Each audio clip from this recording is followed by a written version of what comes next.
Junnu kitchen में स्वागत है। आपको बताएंगे हम जुन्नू की चटपटी किचन में स्वागत है। आज हम बताएंगे आपको हेल्दी फ्रूट्स और अनहेल्दी फ्रूट्स। चलो शुरू करें। ये है एप्पल, ये हेल्दी होता है और ये पिज्जा हेल्दी नहीं होता। और पत्ता गोभी हेल्दी होता है। ये आइसक्रीम हेल्दी नहीं होती। ये गाजर हेल्दी होता है। बैंगन था वो।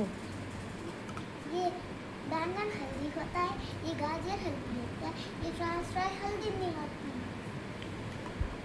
बाय दोस्तों, कल मिलेंगे।